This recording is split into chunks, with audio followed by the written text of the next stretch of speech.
Thanks for tuning in. Welcome back to the Paddle and Fin Podcast Network. We're brought to you by Pelican, built tough for all situations. Go to pelican.com. Yak Gadget, for all your fine kayak fishing accessory needs. Go to yakgadget.com. Eastport Marina, on the beautiful shores of Dale Hollow Lake, for all your lodging, kayaking, and fishing needs. Go to eastport.info. Now let's get this show started. What up? Welcome back to The Reel Down, everybody. I'm your host, Jimmy. With me is Mr. Dan Perry, fresh back from Eufaula. Yeah. Heck yeah, dude. I'll give my tournament recap. I sucked. I was there. The end. Yeah. No, I mean, I'll give a quick rundown. And I just watched Christine's video and it almost made me cry. Like I was fishing, I was obviously fishing a dead pattern, a dying pattern with the water dropping. Is like a main lake. I thought there was going to be some current because they were dropping the lake. Main lake, Coosa, like water willow type grass, swim jig, stuff like that. And I saw some really big fish. I fished all over the lake. Wednesday practice, I went and fished where Christine did, where she caught her fish. So yeah, that hurt. And I tried upriver, and then Thursday I found really, really good fish. Not a lot of fish, but really good ones in that main lake grass. Friday, just kind of bounced around the lake, looking around again. I looked at almost every single ramp, and and got on the water a lot of places, but didn't really find anything I liked on Friday. Tournament day came around, went to that main lake grass. There was some other boaters there. I saw one guy miss one, and then another boat come right after him and catch two fish on exactly my starting spot, and that spun me out, and that's why I posted what I did. It just gets in your head. Yeah, it messed me up. Because I was going to go fish where Christine did that was my backup limit place, because I knew I was fishing for big fish there. So I made the conscious decision, I'm going to go for the big fish rather than go for the limit fish first, and that was going to be my backup. But I kind of pedaled too far and really pushed it, and just got out of my, I wasn't in the right frame of mind and got a little bit spun out and went too far, moving too fast, and yeah. So I feel you. I had a little bit of a similar story. I fished the NACA event on Pickwick, but I knew I only had I think 4 hours to fish.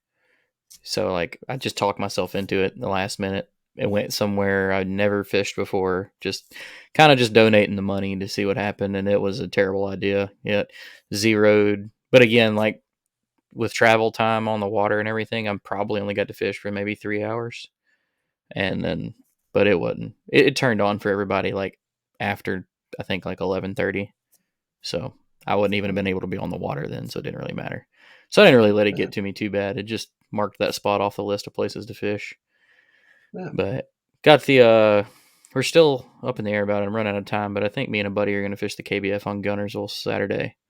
Not going to do both days. He wants me to go with him up to Chickamauga Sunday. So I was thinking about that too, just doing Saturday, but my wife wants to go to some play, and I was at Eufaula last week. So yeah, I think my wife's going to come up after it's over. We'll grab like dinner or something from like Crawl Mama's or something like that in town. Hey, legit story. I'm from South Mississippi and used to live in New Orleans. Crawl Mama's has the best seafood gumbo I've ever had. Yeah, everything there is good. It's amazing. I was telling Adam Reiser at the tournament, me and Bailey and Adam were hanging out the meeting, and I was telling him about that the other day. Yeah, so that might be what we do this weekend. But yeah, other than that, there's just a couple of tournaments for everybody. Hobie's got one coming up. Broken Bow. Yeah, Broken Bow. I was about to have them backwards, but Hobie's got one coming up at Broken Bow, May 14th and 15th. Don't know if that one's capped out or not. Maybe some room in that one. Yeah. KBF, like I said, they've got one, Gunnersville this coming up weekend, as well as one at Chatfield Reservoir in Denver, Colorado. So if you're in any of those areas, especially if you're in Gunnersville, you may want to sign up for that one. I think there's only 46 people signed up for Gunnersville right now, but they've opened the Pro Series to anyone, which they may have been doing that. I haven't really been paying attention. So get signed up for that. And then the Bassmaster circuit has got Smith Lake coming up May 21st. You gonna fish that one? No, we have a Iron City has a tournament on Mitchell that weekend, and me and my buddy are doing we have a plan. I love Mitchell. I used to live down in Clanton, so I can't miss a tournament on Mitchell. No, I hear you. If I have a home lake, that's it. I debated on going down to Smith, but like I've literally never fished Smith. No, that's not true. I've fished Smith twice, and both times were for stripe, not for bass. So I have like zero bass experience on Smith. It's fun, so I don't want to pay $200 to go learn that place. If people don't know, it's like a highland reservoir, spotted bass lake mostly. Deep. It's beautiful, clear, big recreation lake. Because it's crazy how a lot of people think. I don't know if they think like Alabama isn't very diverse, but we have like a lot of creeks, and then we have Smith Lake, which is clear and deep, 100 feet deep, and then we have big rivers and big lakes and everything in between. And yeah, Smith Lake is if you want to learn, spotted bass and clear water on a reservoir, that's a place to go here in Alabama. But fun place. But man, and wake boats, they do not mess around, and it's going to be warm. So whoever's fishing that event, just please be ready. Be careful. Yeah, because those creeks, because they go all the way up in the creeks, and the creeks are pretty narrow. So and that's why we usually don't hold tournaments like in that time of year. We do it pre-spawn on Smith Lake because it gets bad. It gets rough, yeah. Yeah, people will get turtle. So, heck yeah. Well, what we're here for tonight is we wanted to take a recap with that Hobie event. It'll be great since you were there, and you can fill us in on it. But we got the winner, Mr. Bailey Eigbrett, and fellow podcaster. We will bring him on in. Yeah, host a Serious Angler podcast. How you doing, Bailey? What's going on, boys? I'm pumped to be here, Jimmy. I think this is the first time I gotten to talk to you, buddy. It's good. I think so. I know. I think that I can't remember if Paddle and Finn or somebody had done something with you, and I was supposed to be there, but I wasn't. I can't remember. But I'm excited to get you on. As soon as I saw you won, I texted Dan. I was like, "Hey, get him." Dude, I'm so happy you won, but I gotta say, I'm a little pissed off with you because if you were on him, you should have told me at the meeting so I could have picked you on my fantasy.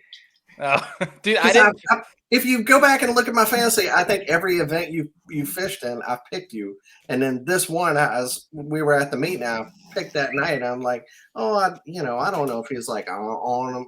He's going to catch some fish, but I don't know if he's on him. So I didn't. This is one time I didn't pick you, man. Dude, I genuinely didn't feel like I felt like I was on good fish for like a top 20 finish, but I did not feel like I was on winning fish. I had some keys. I had some like pieces of the puzzle put together, but like I didn't have everything figured out. I didn't want everything figured out. Yeah.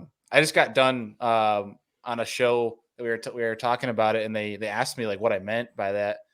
And with what I get to do for work, I get the opportunity to talk to some of these bigger guys on the boater side. And one of the things I got to do was talk to Seth Feider after his AOI win, writing a press release. And one of the things he was saying was that he doesn't want to figure things out completely in practice because it blinds you to the different opportunities in front of you. So if you have pieces of the puzzle, it still keeps you tuned in to what's actually happening, and you put it together in the tournament.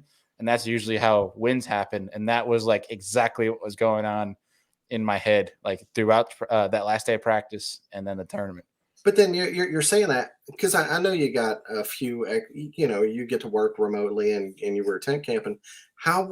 Because I was kind of thinking the same thing too. Well, maybe I fished 3 days. I fished a little bit too much. And maybe I got a little bit into, like I wasn't with the changing conditions. How were you able to do that since you kind of fished, more days than what I even did? Not full days, but you know what I'm saying. because it took so long for me to figure something out. Yeah. So like when I showed up there, it was before the storms had rolled in. So I got there Sunday, like late morning, because Monday and Tuesday were work days for me. I didn't take off Monday, Tuesday, but being remote, I can work from wherever, which is nice. So I worked from the campsite Monday, Tuesday. But Sunday, I got some time on the water before I had to check into my campsite. And when I showed up, it was like high 50s to low 60s. And water temps, I mean. And that caught me off guard because I was launched in this area to go out and then graph for brush piles that were like closest to the most major spawning areas, because that's what I figured was happening. I mean, being from New York, I had a lot of preconceived notions going into this thing because I had no experience down there. And that's what I thought was going to happen. They're going to be right off the bed, and that's going to be the first place they're going to go is the most nearby brush piles. So that's what I was going to graph for. And I was like, all right, I'll fish by the ramp a little bit. And I dump a 7+ pounder on a frog, and I was like, well, we're going to screw that offshore plan, and we're going to stay shallow this week. Yeah. And honestly, that's the same exact thing. Like I went into it thinking, post spawn, shad spawn in the morning, move off, hit the brush piles, and that's what I thought going into. Yeah. Yeah, but those storms is what really messed everything up. Those storms that rolled through pounded that place. Like I was sitting in my tent, and thank God my tent was waterproof because we got like torrential downpour for like 6 hours just straight. And I wasn't sure exactly how I was going to muddy the place up, but doing some little bit of research, I realized that, and looking at the actual watercolor, with all these creeks coming through, it was mud. And it got to the point where you could put a black and blue jig in the water halfway in, like, so your trailer's in the water and you can't see your trailer. Like it was mud. And so like after trying a couple of creeks, I only caught 2 bass in I think 2.5 days. And so I was running a bunch of different creeks, trying different things. I even tried the brush pile deal, like, towards like the mouth of these creeks for any of the fish that spawned early. And I found brush piles with fish on them, but I couldn't get them to eat. So what I ended up doing actually was I said, well, screw this whole, because I car top my Hobie on a Nissan Altima, so it's kind of a process to get it on and off. So I said, screw this unloading and loading thing. And I just started driving. I drove around almost the entirety of the lake, checking ramps, but also looking on Google Maps to see if there's any bridges that go over, or any access spots towards the way back of these creeks to see if there's any clear water, because with how muddy it was, I was like, the only way I'm going to get bites right now is if I find cleaner water. I couldn't find jack squat on the main lake. And I found like one area with clear water, but there was no fish to be found, which in turn, talking to Adam Reiser, that was his area that he was catching fish. I'm like, all right, you're just better than I am. So I was he does that, man. Well, That's I just don't take that seriously with him. I'm just like, you're just going to find him. Yeah. So what I did with that was like, all right, well, I need to start putting factors, on my side. So I thought I'm going to live up in the river for a day and a half and see what I can find, because if at least I don't have water clarity on my side, I'm going to have current. It's something to kind of put the odds in my favor. But that night, the night before the last day of practice, I was doing some research on Google Earth, and I put the history back a few years, trying to find if there was a year when that lake was mud, and then see from there if there's any sections that were clear water. And what I did is I found this little the Brad Case was at the same launch as me both days of the tournament. He calls them chutes, which I love. I call them creeks or creek arms or sloughs, but chutes just sounds more fun to me. So I've been calling them chutes ever since. But I saw on Google Earth way back in this one chute, it was clear. Like there was a hard mud line. And what I noticed is that there was no creek leading into it, because that's what I was looking for. I was looking for northern pointing creeks without an actual, like, something running into it. Like there's no stream or anything dumping water into it, because those are the ones that are going to say the clears for the longest, especially because it's really hard for current to wrap around, especially a north to south current to wrap around and head back north. So that's what I was looking for. And I found this one section. I was like, all right, I'll go check it out. And I went 2 miles from the ramp and just found this beautiful, like, clean Florida tannic water with, fresh green hyacinth mats, some little shad popping in them, threw a spinner bait a couple times. Within 5 minutes, had almost a 5-pounder eat it. And I was like, okay, I am not going to fish this area anymore, because it seemed like bites were hard to come by. And what I ended up doing was, because I run Humminbird units, and I had an auto chart chip. And what AutoChart is, for folks who may not have heard of it, is it basically is a custom mapping chip based on your sonar readings. So as you graph, it takes your readings and creates your own custom deal. And what I wanted to do was, because it was that Friday morning, was graph those mats and see if there's anyone that was deeper than the others. Because typically about a week out from those storms is when that water really starts to recede and starts dropping. And I figured if the water was dropping, if I can find one that's deeper than the rest, that's where those fish are going to congregate as that water falls. And I found one, and that was the one that it was deeper, was the one that had the most condensed fish on Sunday, when I really caught all my fish in the first hour, and they were on that mat. So that was kind of one of my clutch moves. It's almost like you were fishing a tide pattern on a lake that doesn't have tides. Yeah. It was right there tells me I wouldn't have had a chance, man.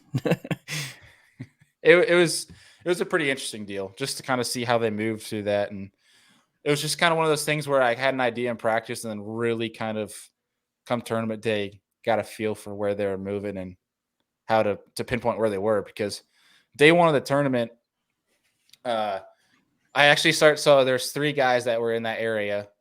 One of the guys was one of the guys I actually launched with at Toledo Bend, so I knew him. But the other guy, unbeknownst to me, was Brady, who was leading day one. And him and I are like racing back to this thing, thinking we're going to fish the same stuff. But turns out we were fishing completely different stuff. And at the end of the day, I realized it was Brady. And we'll get into that whole story later. But there was a insane shad spawn going on back there, because there's all like hard bottom banks leading into the back of it. And I wanted to just start there and just give it a chance. If, 1 or 2 fish are bonus fish at that point. But it was just too much shad. Like, you cast into it and there's so much shad that you'd hook shad, and that way your bait's not getting in the front of these fish. Whereas the hyacinth mats had like a subtle shad spawn going on, so you're able to get your bait in front of more fish. And that was kind of the deal. Put that together, and by 10 o'clock had my 86 inches after like one rotation in my area. Checked standing, saw I was in first, was kind of shocked, and I was like, okay, I'm going to leave this alone. So I left it. And I was like, I'll come back if I have to, but as long as I'm staying in the top 5, I'm not going to go back, because I'll beat it up tomorrow. Yeah. But I think that was one thing that was important looking back now, was leaving that area, not trying to make any more moves. Even after watching Brady call and beat me out at first at like 89 inches, and then Dyer was tied, but beat me out with a tiebreaker with a bigger fish, because there's that local tournament that was going on that Jason Alford convinced kayak anglers. Yeah, and Jason convinced me like 2 hours. Like, we were at the awards. He messaged me and he goes, "You're not gonna hop in that local derb?" And it kind of like Loki called me out for it, and I'm like, "Fine, all right, I'll hop into it." Which thankfully he did. I got third in it, but I saw Brady called up, and I was like this close to going back there to try to like call up out of pettiness to try to win that local one. But I was like, I'll save it and go after the big check tomorrow, which thankfully turned out the way I wanted it to. Heck yeah. Well, since we had already dove into it, I want us to take a step back real quick. And Bailey, I want you to give everybody that doesn't know who you are a little rundown of you, how you got into the kayak fishing, and tell us about your show and what you do for a living. Yeah, my bad on that too. Podcast. Oh no, show. I tend to talk. So no, dude, it's fine. I want to know so bad how you did it that I'm dying to hear the answer. But yeah, Bailey Eigbrett, obviously, and I started a Serious Angler podcast like 2.5 years ago, almost to the dot. Was kind of a deal that I started because I was doing an internship at the University of Notre Dame, and they had me working ridiculous hours. I knew I wasn't going to be able to fish for like 6 months, which was hard enough as it is. So I figured next best thing is talking fishing. So I'd seen like podcasts. I was always into like Joe Rogan and stuff. And I was like, I'll start a podcast so I can at least like introduce myself to people as a way to network, but then also still learn stuff without actually getting time out on the water. And it's basically kind of grown into a pretty cool platform of getting some really talented anglers on to learn from and dive into different topics, do some fantasy fishing shows, kayak anglers, boaters, whoever, the whole spectrum. It's turned into a pretty cool deal and something I'm really, really passionate about, like you guys and your segment here at Paddle and Fin. It is so crazy how much you can. I mean, you've obviously learned a ton just doing the podcast, but doing this for a couple of years now, it's crazy how much you can learn just from other people. Having great anglers on here and talking to them. It's for a while there. YouTube was like my go-to for like fishing information, which probably for most people. Then with like the explosion of fishing podcasts, like I hardly ever watch YouTube anymore. Like you can usually catch information. I mean, like you may want to watch a video on something very, very specific, but just listening to these, like even if you're just listening to, catch up like we're doing right now on an event coverage, you learn so many little tidbits that, I mean, maybe the person that's not even really paying that much attention misses, but just little details sometimes that make huge differences. And that's like why I enjoy doing it. That and some of these guests we have are great storytellers.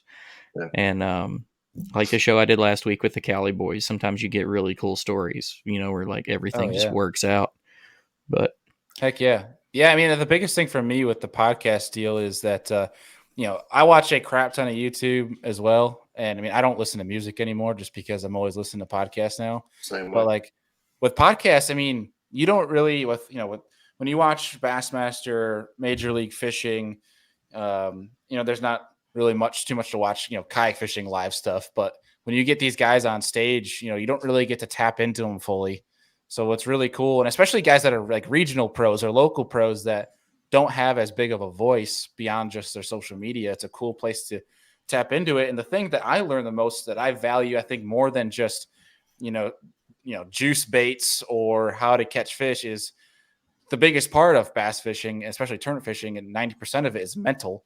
And that's where you get to really dive into how these guys make decisions, how they stay in a positive mindset. Some of my favorite episode I've ever done was with Brandon Polinick, who's like been my idol since I was a kid because of the way he thinks. The fishing triangle. Yeah.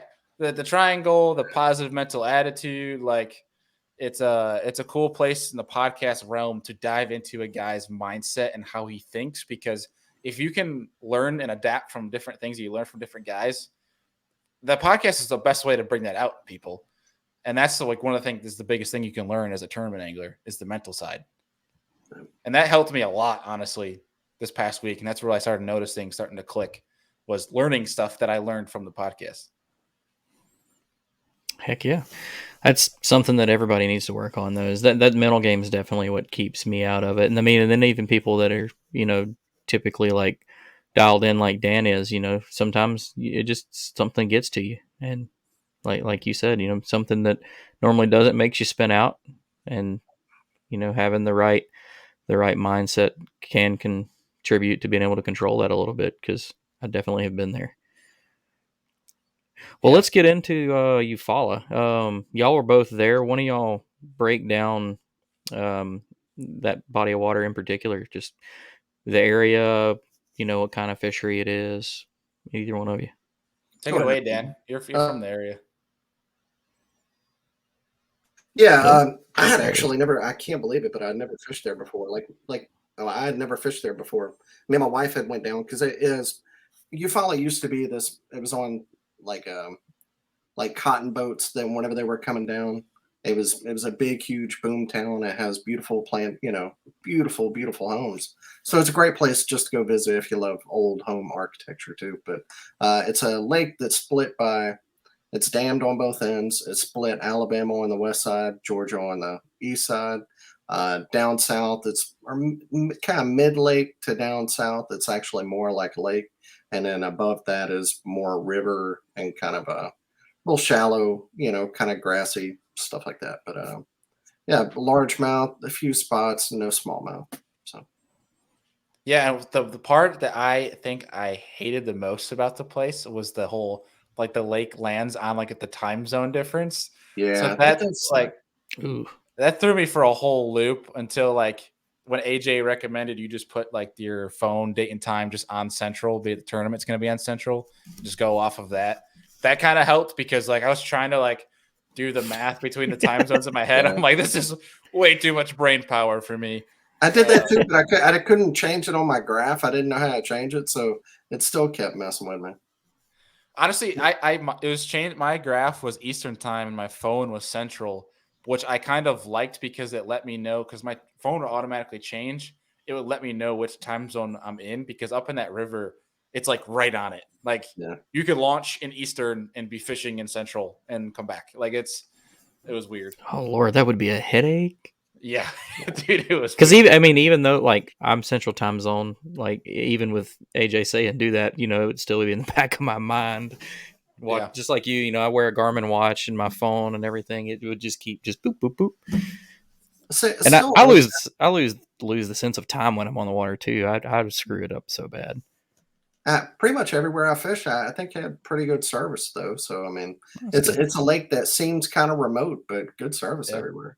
I had barely any service. Oh, really? Well, Yeah, like the best spot had no service. The like Sunday, I had all of my 85 3/4, I think it was, like by I think it was at least 8 a.m. But I couldn't submit all of them until like 10:30. So like there's times where I was trying to submit and it'd be like there's 0 bars, so I couldn't even load the app.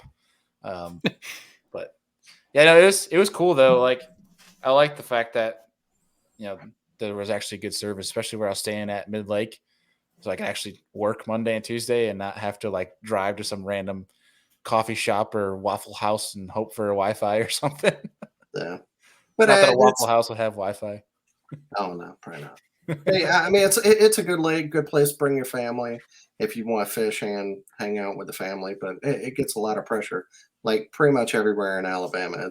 It gets hammered, Yeah, and have your kids throw some frogs at little gators and yeah, gators everywhere, and they were aggressive too. It was crazy. I have actually a really funny story about the gators. So obviously Eufaula is loaded with gators. We all probably see the mass social media posts this past week, mostly due to me because I'm the dumb New Yorker in Alabama. And it's a complete change of scenery. I posted them too. Yeah, dude, it was crazy. But Christine Fisher, her post takes the cake out of everyone's experience of gators down there. Oh, I must have missed this. Dude, you gotta check it out. Yeah, it is. Oh, really? I've been like very out of the social media loop the last few days, so I need to go back and check it. Dude, go to her page and look for that. It's like one of her recent posts. It is nuts. Like she gets chased out. But so obviously I'm in awe by these gators and stuff. And I was kind of like, it's kind of cool to see that they're actually like they move away, they kind of leave you be for the most part. But I'm in the back of one of these areas and there's like 3 little like 3-foot gators, like babies. And I noticed that I was throwing a frog and a swim jig and they started chasing my frog a little bit. Like every time I throw the frog, they perk up and get more like aggressive and start chasing a little bit. So I was like laughing at these things. I was like, what in the world? And I'm like toying with them because I wasn't catching any fish. So I was like going out of this little pocket and I had like my frog like 15 feet behind me. And there's these 3 gators. And I was like walking my dogs basically. And I think I can't remember his last name, but he was a guy that launched the same launch as me. He was in the tournament. His name's John, one of the local guys. John I believe so. He's good friends with Brad Case, and that's how me, him, and Brad all stay together. Yeah. Oh, yeah. Perfect. Yeah, you know exactly what I'm talking about. He came in at that same time as me, giggling like a little kid playing with gators, and he's like laughing. He's like laughing at me while I'm doing it, and he goes, "You got to learn them things." And I thought at first he meant like you need to learn more about gators, which I was like, okay. I mean, I'll try, but I live in New York, so I don't really, feel like I need to, but I learned quickly about what he meant about learn the gators because he's like, I'll show you. And he casts at him. He brings them close to the kayak and he goes, it might seem cruel, but like it needs to be done. And then he just smacks him. And he goes, you got to teach him to be afraid of you. I'm like, oh, so that's what you mean about learn them. Like you need to teach them to be afraid. It was hilarious. I started bawling. Like, I feel like that's like a very Alabama redneck thing. Like that's so John. Yeah. It was hilarious, and John was awesome. I really appreciate had a fun time. John's a great guy. Yeah, but I was for anybody that was watching and just saw the crazy face, that was me. I watched Christine's video real quick, and no, F that. Dude, I got a video I'm posting to social here soon, and it'll be in the YouTube videos too. At the end, like the last hour of day 2, I'm going down this right bank of hyacinths, and Brady was having a tough day, so he came by on the left side of hyacinths. That's where I told him I was getting bit. So he's on the left side, I'm on the right side, and we see like this 10-footer at least like in the middle, and she's just I can't tell the difference. I don't know how people do, but she's like 50 yards from us in the middle. And next thing we know, her tail comes up and her head points towards the sky. And I've never heard a gator growl before, but it was the most like deep, intimidating growl I've ever heard. And this video, I have video of it, and You can feel it. Perfect, yeah, like you feel it in your chest, like perfect audio. And I was like, I don't know what this means. She's not coming at me yet, so I'll keep fishing down the bank. But as soon as she turned her head towards me and growled again, I'm like, you can have the spot. I'm out. And I asked John at the ramp what that meant, and he goes, well, there's one or two things, but you don't want to figure out which one it is. That's like the thing I left. I didn't. The only time I really had a problem is not a problem, but like I went back into one pocket and it had 8 little gators in it, like not very big. I saw 3 of them, like within one, like I held up my camera, I took a video of it. 3 of them right there, but there were 8 back there in that cove. I said, man, like a couple of them, that's fine, but not 8. Like that's just too many. And then I went out, I caught a fish right on the corner coming out of there as I was leaving this. As soon as I go around the corner, man, there was a big ass gator came out and scared the life out of me. Like it jumped in the water and made the big splash and all that. That one actually scared me. Like it got me. I had that happen too. I posted that on social last week in practice, I think. And that thing, I was coming, same thing as you. I was round the corner, not paying attention. And this gigantic, it was probably the same one that was growling, came barreling in the water towards me, splashed like everywhere. And you see me just like pedaling from it, which is actually kind of comical in itself that I'm pedaling like for my life. You see like people running for their life. Yeah, exactly. I was like, oh shit. And you'll never get away from them. There's no way you could pedal faster and they could swim. Oh no, they swim like 30 miles an hour or something like that in bursts. Yeah, I live on Wheeler Lake in North Alabama. We have gators, and we've got some big ones too, just like you see in Florida, Texas, Eufaula, anything like that.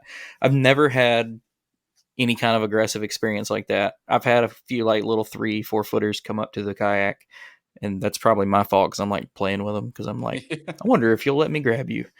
But went to Florida, saw a couple. Lake Fork, saw the biggest one I've ever seen in person, and that is what, like, no aggressive behavior for me, but that's what, like, I'm in the mindset y'all are, and I've never had the experience.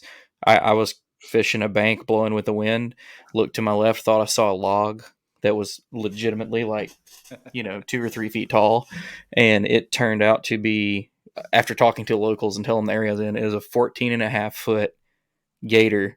Because when I looked, I was like, that's a weird looking log. And I looked back and then realized like there was a head facing me, the body on the bank. So I backed off and saw how long it was. And then I was talking to some guys at the local bar that night. And they were like, you were at this place? I was like, yeah. They're like, oh, yeah.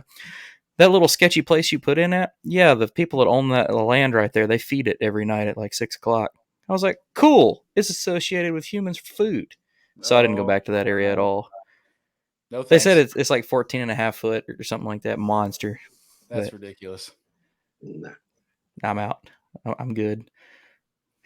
Well, all right. So go ahead and tell us about your day 1 and then day 2 and the whole deal. You already told us about your practice.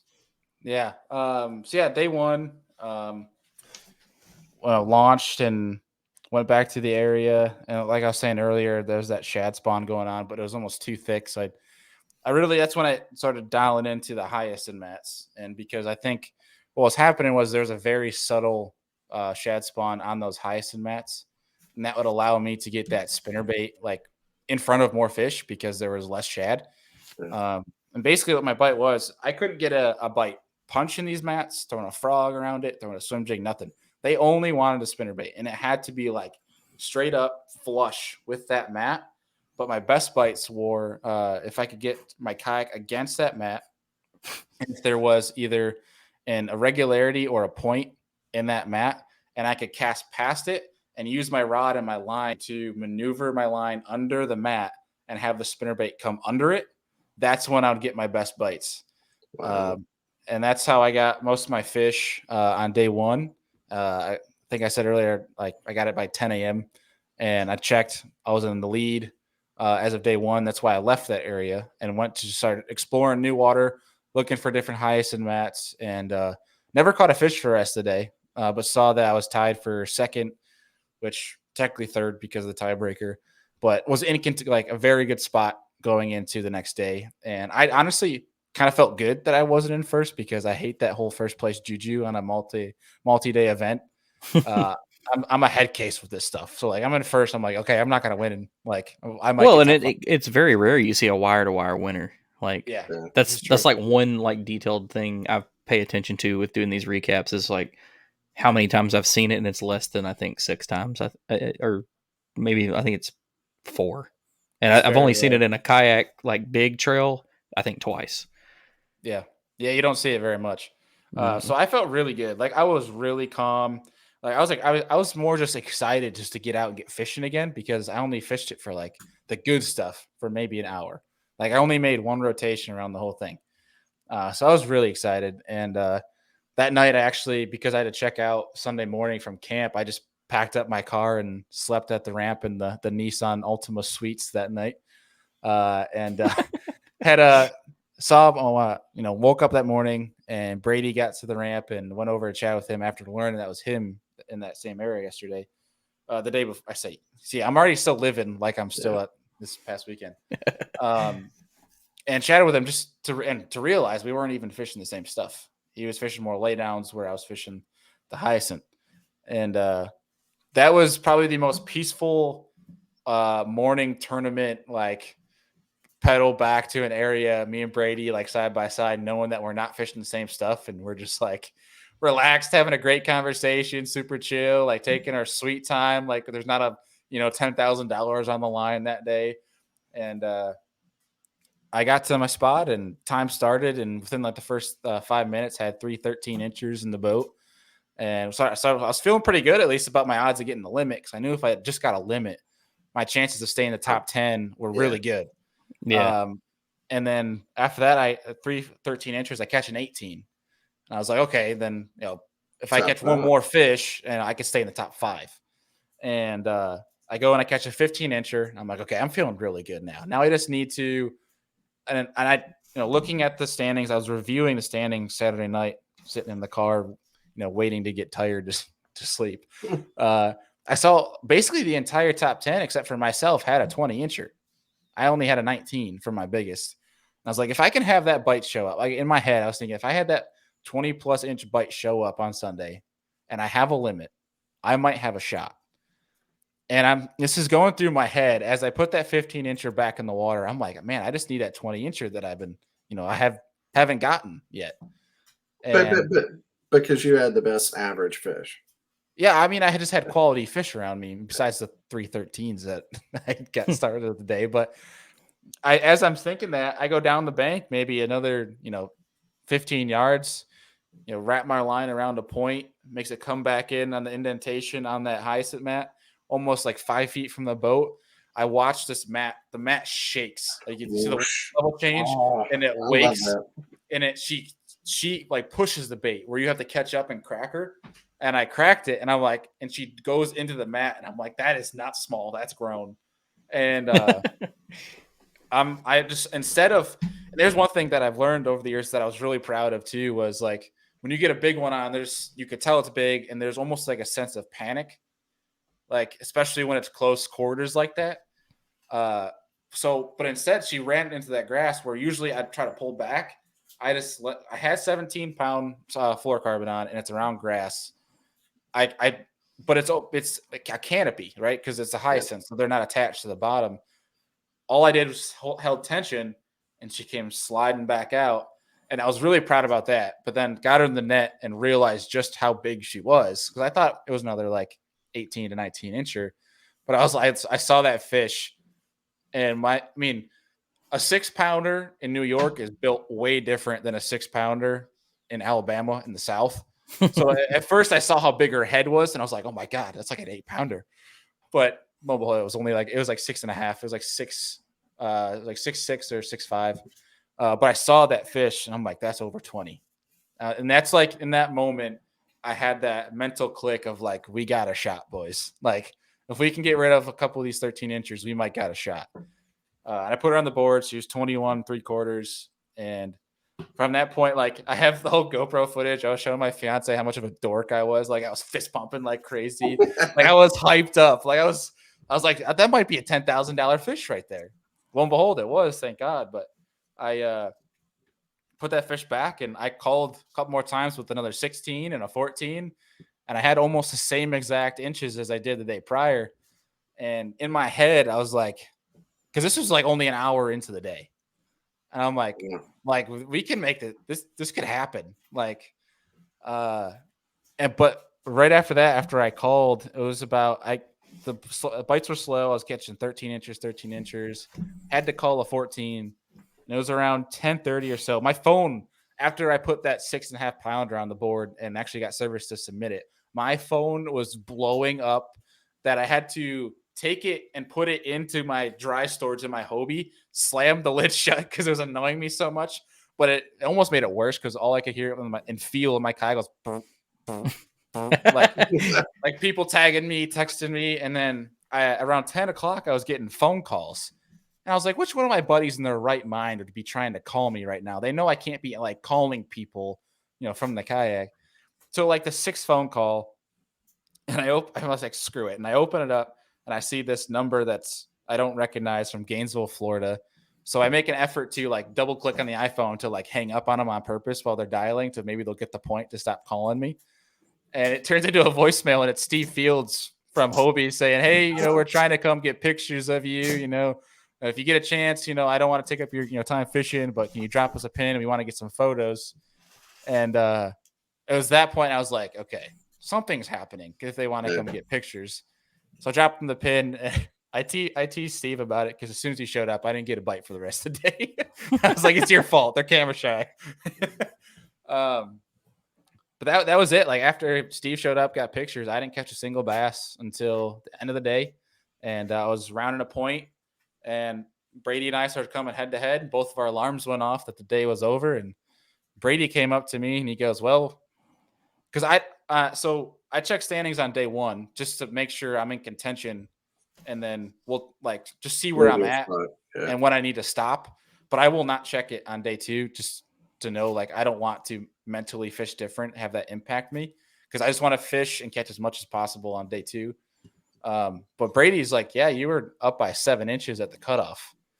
And I was like, oh, dang. But as soon as he says that, I open up my phone to a Facebook post from AJ that Ron catches like a 22 incher and this thing's a freak giant.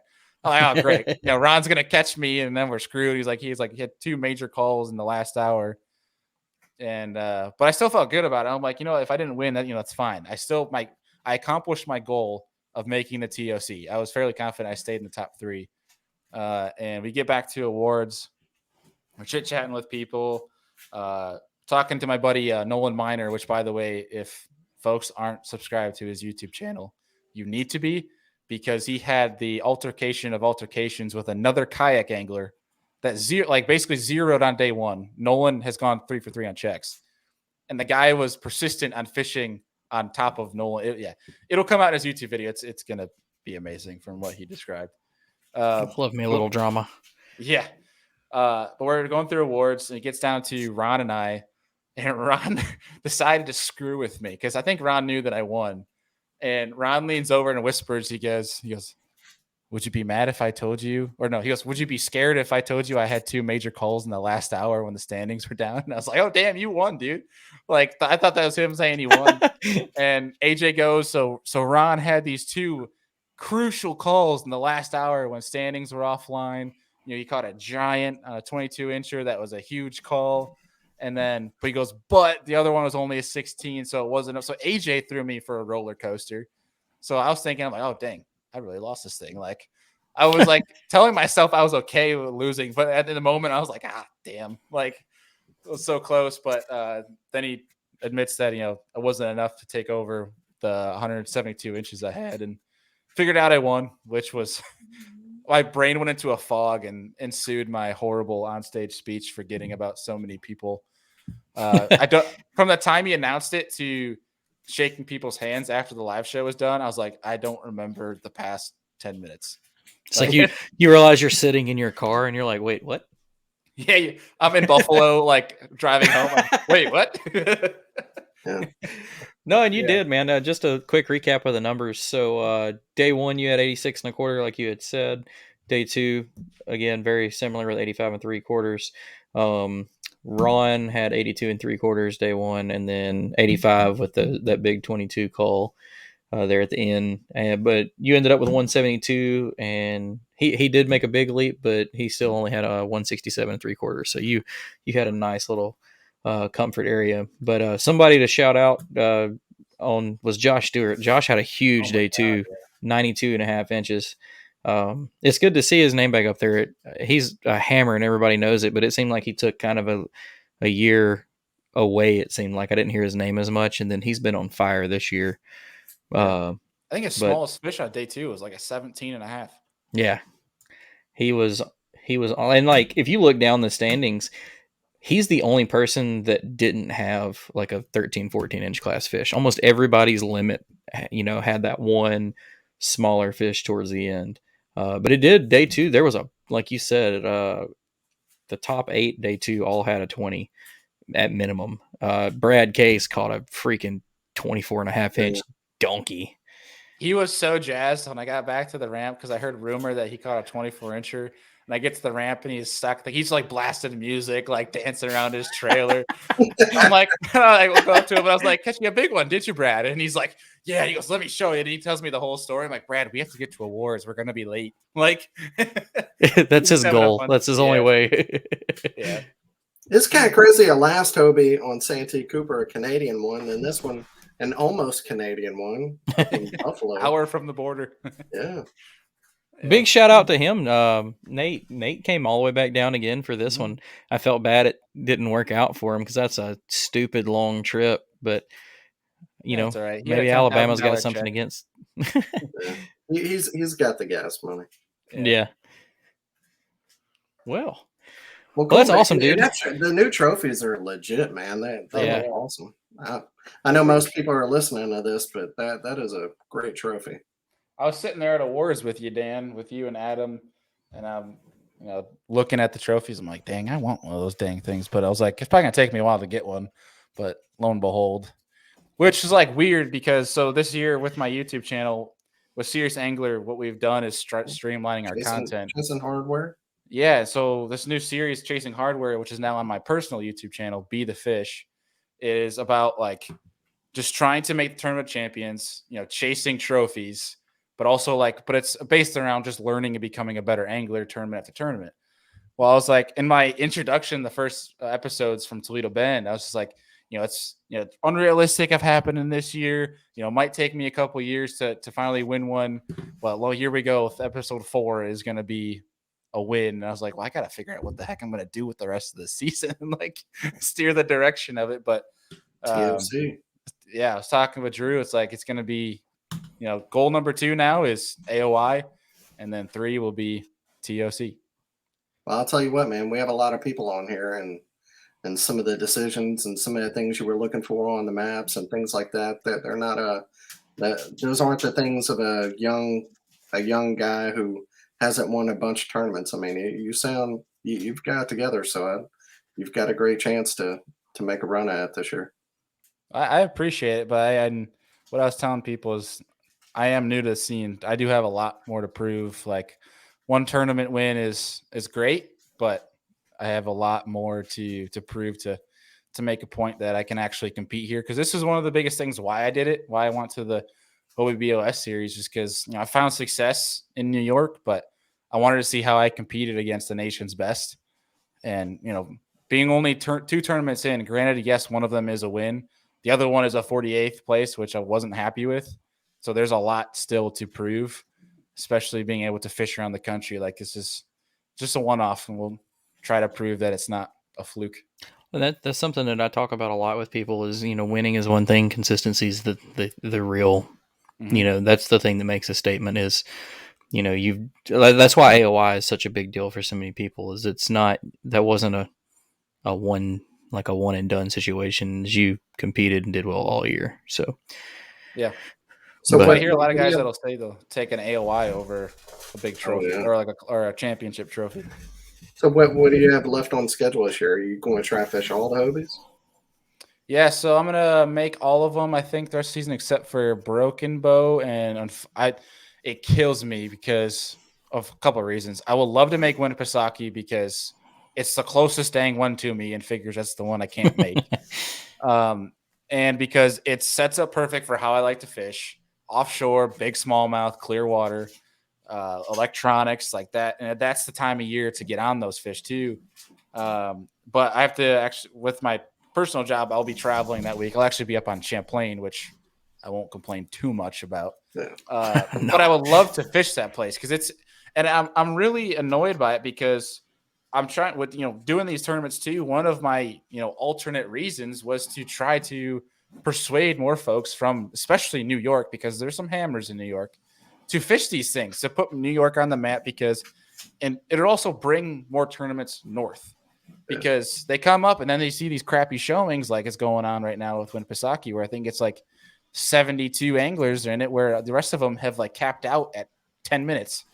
So it's one of those things where I almost feel slightly guilty that I'm not in it, because that's one of my reasons to try to do this thing, is to bring more people from the Northeast down to these tournaments. That way that these trails will be more apt to come north. But I will be fishing. The next one will be Lake Chickamauga, which I'm really excited for. I love that place. And that time of year sets up exactly where I like to see him. And I've been there, Chick, a few times. And that's, I have a little bit of, it's weird. I actually have a little bit of information coming into a Southern tournament for once. And then fishing the Susky, which I've never fished before, but I love current fishing, especially for smallmouth. That's how I grew up in backwater little creeks and rivers. And then the last one of the year will be the Wolf and Fox for me, which is going to be a lot of fun because that place just looks gnarly and it looks really cool. And hopefully Illinois or Indiana? Wisconsin. Okay. It's right off of it's the rivers attached to Lake Winnebago, which is like a shallow smallmouth fishery. But these rivers look really, really cool. And yeah, that's just what I'm excited for, because I don't get to fish a lot of those small little rivers in New York. It's a lot of Great Lakes, Big Finger Lakes, deep water. And yeah, so like for me, this past week was a really big confidence boost, because I'm such an offshore, deep water, using my electronics kind of guy. I usually have 2 helixes and a 360 or a Mega Live on the kayak at one time. And I left all of my graphs and electronics in the car. Wow. So Whew. that was awesome. That you may be, positive minded on it one way, but I feel like somebody that's, like you said, so electronics driven as you are, that's got to be kind of like sketchy each day when you're just, okay, well, we don't need that. Honestly, yeah, like it was part of me was like, dang, I'm actually doing this right now. But the second part was like, it's kind of freeing. Like the fact that on day 2, when I really dial it down to a spinnerbait, like I brought 3 rods and I'm like, this is really weird, because I usually bring like 15. So it was kind of like free. I was going out there super lightweight. Like I was easily pedaling almost 5 miles an hour. And I was like, this is weird, because it struggled to even get over 4, because I'm usually so loaded down. And people are probably laughing like between 4 or 5 miles per hour. Like nobody cares, dude. But it's kind of a big deal. No, I mean, hey, me and I don't want to put down Hobies. Never mind. There was 3 of us that put in first thing at my ramp. There's me and a predator, me and the big water, and then a Hobie guy, and the Hobie guy got smoked. well, you it gotta didn't have matter, the legs 'cause for it too. He fished better than me, and he caught more fish. So congrats to him. That's not putting him down, because he's a great angler. But we got to the fish and didn't catch fish quicker than he got. It's always fun for me when I'm like today, I went and I was testing out some new gear on my kayak. Didn't take any like fishing equipment. I was just making sure some stuff was working. Guy at the boat ramp was really interested in my setup, because he was like, man, I've been looking at Hobies, I've been looking at new canoes, and I feel stupid when they're like, what kind of speed you get out of that? And like they're in a bass boat, and you're like, 5 miles an hour. It's a pretty big deal. And then I'm like, no, it's not. Like, that's nothing. And now, like, it's crazy to see my excitement when I used a guy's Hobie with an 1103 on it and got like 6.5 miles an hour. And I was just like, whoa, 6.5. And it's still like, that's nothing. Look at the I wind in my beard. Yeah. I get guys that ask me that at the ramp, and I just like, I've come to the point where I used to have like serious answers like, oh, I can go like, forward pretty easy. And they honestly just don't really care. So what I say is like, oh, you want to race? I'll show you. And then they just look silly because they're the boat trying to race a guy. That's hilarious. Yeah. Well, man, congrats. I'm proud of you. I'm happy for you. Just everything together and great job. But appreciate you being on. Before we let you go, I want to give you a chance to shout out your show and any sponsors and anybody who makes fishing easier for you. Heck yeah, man. If folks haven't, check out the Serious Angler podcast. It's a cool little deal we do over there. 3 episodes a week. One of them's, on Mondays, a business segment. It's a Business from the Bass Boat that Deacon runs over there. So that's a really good show too. Oh, dude, Deacon kicks ass. Super happy to have him on the team. We picked him up, added a Business from the Bass Boat to the Serious Angler Network back in August. And then we have 2 Serious Angler episodes a week. Just talking with anglers, learning from them. So if you like to learn, check it out. And then if you're interested in seeing how like these Hobie BOS events are going, I am having that Chasing Hardware series over on the YouTube channel Be the Fish. You can find it on my social media or look it up on YouTube. And then lastly, that like I mentioned in my foggy brain on stage, my horrible speech, I forgot to thank and I feel horrible about it because I'm actually going to see him on Friday. Is my man Ryan and team over at Morgan Marine up here in New York. They're actually on Cuca Lake. They are one of the best people I've ever worked with in this industry. And they've helped me the past couple of years, supplying me with the Hobie, and basically have been the best people to work with from a industry standpoint. Super supportive. Every, days of practice, Ryan's messages me saying how things are going, rooting me on throughout the tournament. Their whole team over there has been awesome. So if you're in the Northeast, Morgan Marine's the place to go for any of your Hobie or kayak needs. They now have Jackson, which I think Jackson just came out with a new kayak too. Get you a gnar. Yeah. Shred the gnar, dude. Hey, Sarah, I was in that kayak. It's legit, and that new drive is like light years above the old one. So if you've ever looked at, I'm not on Team Jackson, but if you've ever looked at Jackson, you were like, I'm not sure about that drive. Problem over, because that new drive is serious. Yeah. And then lastly, I got to shout out my boys, Matt and team over at Blackfish Gear. They're kind of new to the market for fishing apparel, but they're based out of the Midwest, so they make it for cold weather, which is perfect for me being in Buffalo, and I fish all the way up until ice, and we'll fish right at ice out. But that being said, they also make very good Sun, UPF apparel, which I neglected one of the days, and there's a reason why my arms are peeling right now. They got shredded. It's really cool. They have it's called the Angler Sun Hoodie. It's completely different from any other, sun shirt. That material, you always think about the super smooth, silky stuff. It's I don't really honestly know how to describe it. It's kind of almost like a checkered deal. Super comfortable. The thing is with them, they're sun protected, but they won't stretch out in the dryer and stuff over time. Like they stay form fit exactly how you got them out of the package. So big shout out to those boys. And then, Hobie Eyewear, which is supporting the Hobie BOS trail. And we'll get some shades that'll fit your head, Dan. I won a pair this week. I gave them to Russ Snyder's because they wouldn't fit my head. But whenever they make some, I'll buy some. I have a pair that I think will fit your head. I'll send them to you. They would have to be massive, for real. Well, they don't fit my head because they're too big. So they're better off for your head. 7 7/8. I'm packed with brands over here. I just don't use them. Well, if not, I'll make it my personal mission to work with Dylan over there to make some that'll form fit to Dan Perry's head. Deal. He needs a hat too. Like, hey, I will rock in my old town. I will rock whatever company makes a hat that's big enough for my head. I emailed a company yesterday and said, hey man, I'll buy one of those hats if you'll make it XXL. And they're like, I asked my vendor, they don't even make a XXL. I'm like, one size. You're missing a market, dude. Too much knowledge.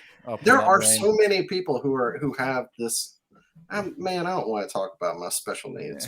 But I'm saying it's not just me. There's a bunch of us. It's a business opportunity here. You can have your own lineup of Hobie shades. We'll call them the Hobie Perrys.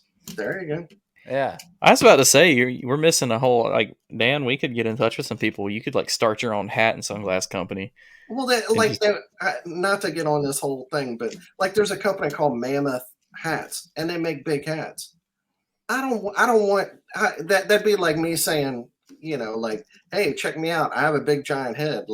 I want my head not to look big, so I don't want a brand that's they used to make sunglasses called fat heads. I'm not going to wear a pair of sunglasses called fat heads just because I got a big head. I just want to fit in, guys. Dude, I think you got to own it. In this industry, you got to own that. I mean, dude, look at Frank Talley. He owns the Big Man series and AFCO apparel. Yeah, he's a big dude. He is. But I think you just got to own it, man. No one's going to judge. That's how this industry works. If you own something we're rebranding Dan Perry Fishing to Fathead Fishing right now. Yeah, well, it'd be great if you didn't. I'd appreciate it.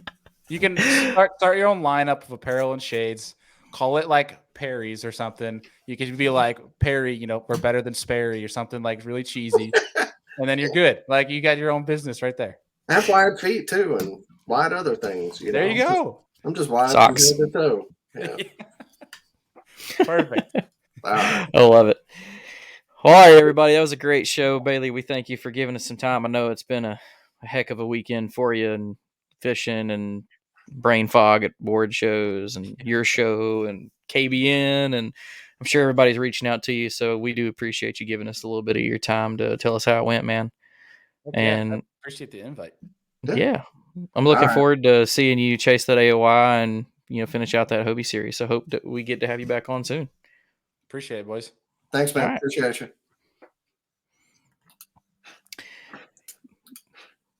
All right. Awesome show. Glad to see. That's it's a new name for me. I mean, for everybody, obviously. We follow Bailey, but it's nice to see just different names at the top of these big national tournaments. At the same time, though, like we said, I like consistency too. So I like this. You do like to hear about some of the same people, kicking ass over and over again. And like he's saying, he's trying to get more people to come down from up north, and he made that drive, and good for him making that drive, putting in the time and the money and the effort and paying off. That's awesome. Yeah, he might have made enough money to make all the gas he spent. So there you go. Well, I'm going to get into some other tournament recap we had from the weekend. The one I'm going to start out with was the KBF and San Vicente Reservoir out there in Cali. Day one trail, Timo Cotter won that one with 88 1/4. Second place, Dominic Doan with 88. Third place, John Myers. And then day two, which is the reason I'm starting with this one, our man, Mr.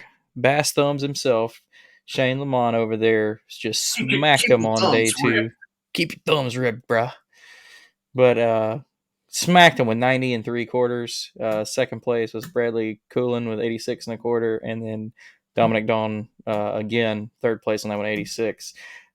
Brian was texting me. Anybody's been watching, seeing me look down at my phone. Brian, the OG Brian Schiller, was texting me wondering if we had Shane on, because he really wanted to jump in here if we did, to say the only reason that Shane won was because his wife didn't fish against him again. Well, yeah. Shane does his own tournament show for California stuff, so I'm sure maybe he'll just be interviewing himself. Well, I told him I'm going to try and get him on next week if we don't have any other big events going on, just to give him he's always doing so good hyping up his other Cali buddies.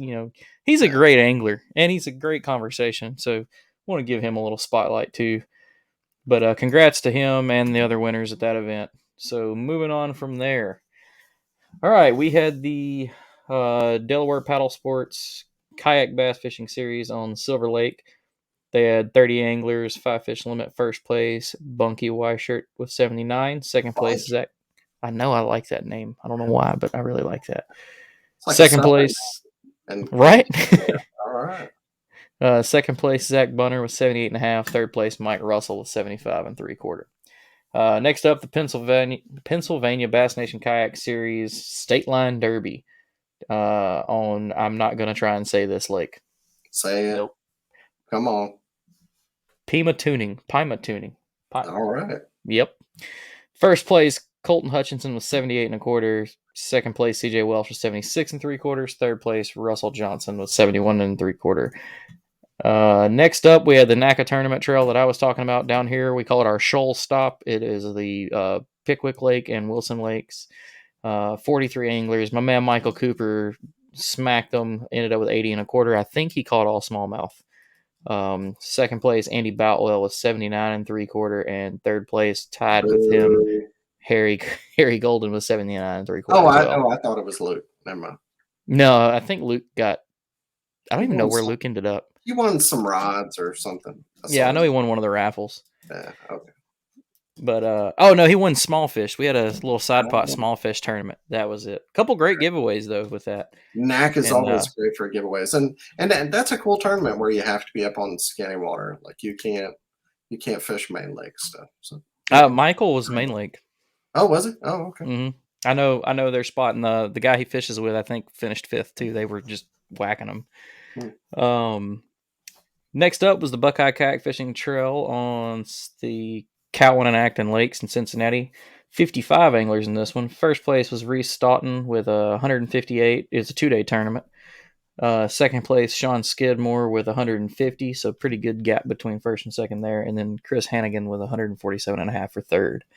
We just went over the Hobie Bass Open on Eufaula, but we'll hit the Peach State event that was in conjunction with that. There were 67 anglers in that. Brady that Bailey was talking about, he did end up in first place in that one. It was a 1-day event with for 89 inches. Second place was Nick Dyer with 86 1/4, and Bailey, as he said, got third in that one with 86 1/4 as well. That's another one. I think Brady's from Nebraska, so another long drive came down to the south and took. I'm gonna need my southern boys to step it up. I know. Like, where are we at? Next up, we have the Indiana Kayak Anglers on Lake Wawasee and Syracuse Lakes. 68 anglers. First place, Ryan Platt with 75 inches. Second place, Mark Howell with 74.5. Third place, Shane Partlow with 73 1/4.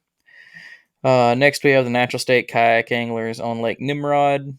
32 anglers. First place was, Tyner Redden with 91 3/4. Second place was Mark Cothran with 76 3/4. There was a 15-inch gap between first and second. That's a whole fish.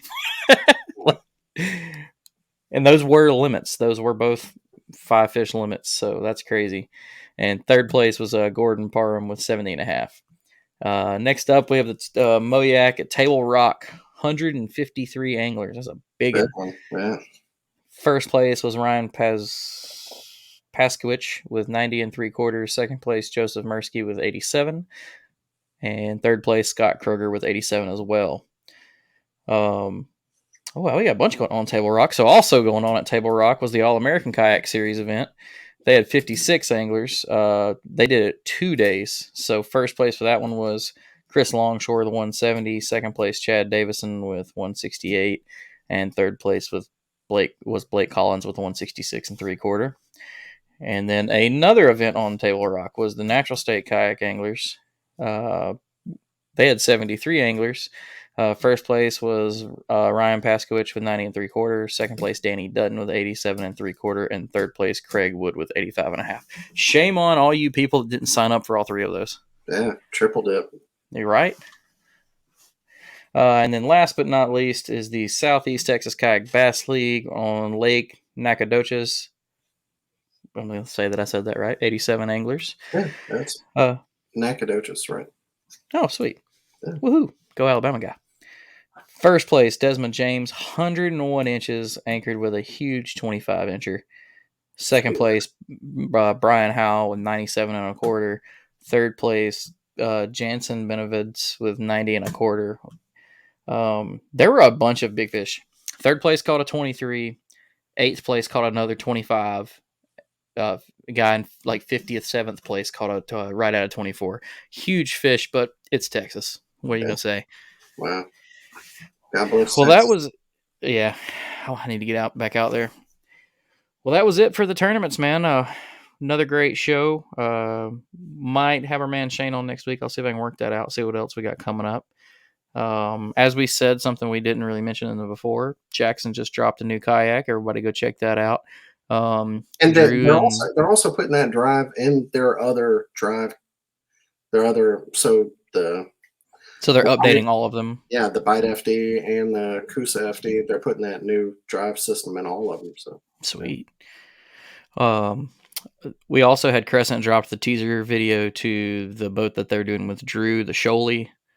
Looks really good. I can't wait to look at one and play with it a little bit. I've got to see some of the photos of it, and I think these two boats are examples of boats that listen to what people want out of them. They both have a lot of features that a lot of people have been wanting and that they're going to like. So that's really cool to see. What about you, Dan? You got anything coming up? It's really cool that brands are like, I know the NOR with Jackson, they had their team guys put everything that they wanted at Kayak, and they came up with an idea from that. And then the other one in Crescent, they used Drew, and they just let Drew do what Drew wanted to do. And that's, man, we are getting some great kayaks right now because companies are not just in a boardroom on a blackboard or whatever a damn engineer does and just selling us what they want to sell us. They're listening to us, to anglers. And that's like how Jackson did it. I think that's what, in my eyes, a team should be, is like, we're repping your brand, but you should in turn listen to us. And that's exactly what they did. So that's really cool. And then with Drew's boat, I mean, for us skinny water guys, like, we know he knows what we like, and then this boat's going to be a great combo boat to do everything on, because if you're paying attention to what he's doing, chasing these trails around, he's getting in the skinny water as much as he can, but we've seen him have a motor strapped to his boat. We've seen him, when water's too shallow to do his, or, lakes are drawn down and his thing's not there. He can figure it out too. So a boat that can do it all. So pretty cool. I can't wait to see what else. I'm sure they'll have some more boats. I'm sure. I think Feel Free just dropped one really cool little boat, a little affordable pedal drive. I'm sure we'll see some more. iCast coming up. I know there's at least one brand that has one coming out. So one brand that we haven't said already. So I'll let y'all figure it out. I know this too. I think I know of another one coming out too, unless it's the same one. So everybody pay attention to iCast this year. As per usual, we'll hear the phrase game changer 47 and 11 times. What was it? I saw somebody post the other day when Jackson dropped it. They called it a change gamer. Changed the phrase up a little bit. It's going to change the game for them. I really think so. Oh, and we've been saying it. I mean, like, I've got some buddies that used to be like diehard. I mean, and even like Brian Schiller and Jay Randall used to be like the diehard Jackson guys. I feel like Jackson hit a weird lull where their boats were meh and just kind of whatever. And now this one, like, everybody's eyes is going to be on it for a little while. It seems like everybody. They had to take some time to get their company right, and now they're coming through the lull of getting their business straight, and now they're coming back out of it. So yeah, good. Glad to see one of the perennial brands of kayak fishing making a comeback. That's awesome. Heck yeah. Well, all right, everybody. We appreciate everybody coming, hanging out with us on your Wednesday morning or whenever you check this out, get to see it. Be sure to take a look at your fantasy stuff. As mentioned, maybe hopefully had Bailey on your team because he just got you some very much needed points. Sorry, Dan. Make sure you give us a like and a follow. Follow Dan's YouTube. He's over there. Follow Dan's YouTube, his Instagrams, all those funny things. I would say follow mine, but I have not been that active lately. Got too much other stuff to worry about. Give Paddle and Finn some follows. Check out our YouTube. We're trying to get those numbers up big time too. And we will see y'all next week. For your PFDs, everybody. Thanks for tuning in to another killer episode here on Paddle and Fin.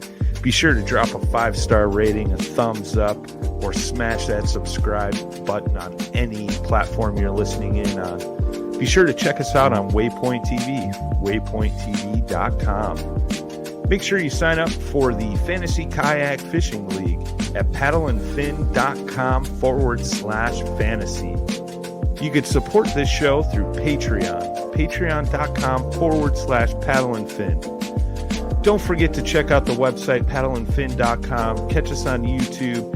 If you got a question, comment, or want to see a future guest on the show, be sure to email us at paddleandfin@gmail.com. Shout out to our show supporters, Yak Gadget.